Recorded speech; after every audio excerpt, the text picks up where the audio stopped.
بہن کہتی ہیں کہ میں صلاۃ التوبہ اس طرح پڑھتی ہوں کہ 4 رکعت پڑھتی ہوں اور ہر رکعت میں 25 مرتبہ سورہ اخلاص پڑھتی ہوں،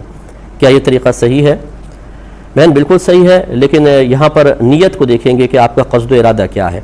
اگر تو آپ کا قصد و ارادہ یہ ہے کہ میں طویل ترین نماز پڑھوں تو اس سے اللہ تعالیٰ متاثر ہو جائے گا، ایک اثر قبول کرے گا، جیسے کہ عام لوگوں کے معاملہ ہوتا ہے، کسی کو آپ 5 روپے دیں تو وہ آپ کو اوپر سے نیچے تک دیکھے گا، اگر آپ 50 روپے دیں تو تھوڑا سا احسان مند ہوگا، 100 دیں تو اور 1000 دیں اور 5000 کا نوٹ دیں اور پھر اس سے بڑا انعام دیں، تو جیسے جیسے آپ انعام بڑھائیں گے اس شخص کے جذبات بدلیں گے اور اس کے دل میں آپ کے لیے ہمدردی کے جذبات پیدا ہوں گے، محبت پیدا ہوگی۔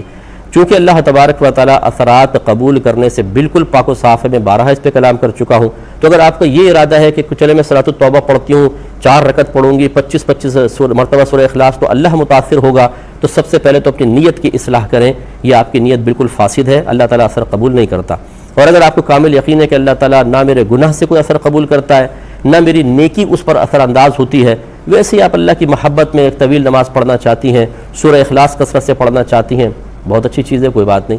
لیکن صلاۃ التوبہ کے لیے چیزیں کوئی شرط نہیں ہیں۔ صلاۃ التوبہ کا مطلب یہ ہوتا ہے کہ اچھی طرح یاد رکھیں کہ نبی کریم صلی اللہ علیہ وسلم نے جیسے فرمایا کہ جب تم سے کوئی گناہ ہو جائے تو تم فوراً کوئی نیکی کر لو تو اللہ تبارک و تعالیٰ اس نیکی سے تمہارے گناہوں کو معاف فرما دے گا، یعنی وہ نیکی گناہ کا کفارہ بن جائے گی۔ صحابہ کرام علیہم رضوان نے عرض کیا صلی اللہ علیہ وسلم، کیا لا الہ الا اللہ کہنا بھی نیکی ہے؟ سرکار نے فرمایا یہ تو تمام نیکیوں کی اصل ہے، یعنی جب وحدانیت کا اللہ کی اقرار کرتے ہیں، سرکار کی رسالت کا اقرار کرتے ہیں تو مسلمان ہوتے ہیں، اور مسلمان کا یہ تو عمل مقبول ہوتا ہے۔ لیکن اس پہ میں تھوڑا سا کلام مزید کروں گا غلط فہمی دور کرنے کے لیے ایک مختصر سے بریک کے بعد۔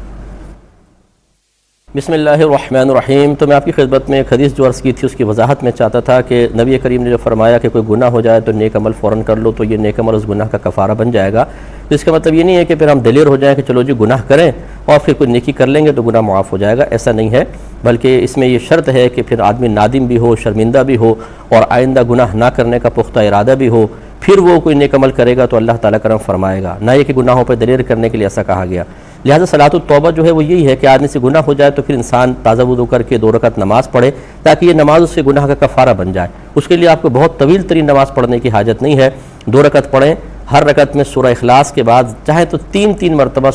الحمد شریف کے بعد 3 مرتبہ سورہ اخلاص پڑھ لیں، کہ حدیث کے مطابق 3 مرتبہ سورہ اخلاص کا ثواب 1 قرآن کے برابر ہے، تو یہ صحیح ہے۔ ایک دفعہ بھی آپ سورہ اخلاص پڑھ دیں تو ٹھیک ہے، اتنی طویل نہ پڑھیں، یعنی پڑھنا چاہیں آپ کی مرضی ہے، لیکن میرا مشورہ یہ ہے اس سے نفس اکتا جاتا ہے اور جو برکت عبادت سے حاصل ہونے والی ہوتی ہے وہ نہیں ہوتی۔ طوالت کے اندر نفس بیزاریت کے ساتھ، مجبوری کے ساتھ کر رہا ہے، مزہ بالکل نہیں آ رہا، لیکن آپ نے طے کیا ہوا ہے جی 25 مرتبہ کتنی دیر میں نماز ختم ہوگی آپ سوچیں، اور جب ذوق والی عبادت نہ ہو تو پھر اس کے تمام تر فائدے حاصل نہیں ہوتے۔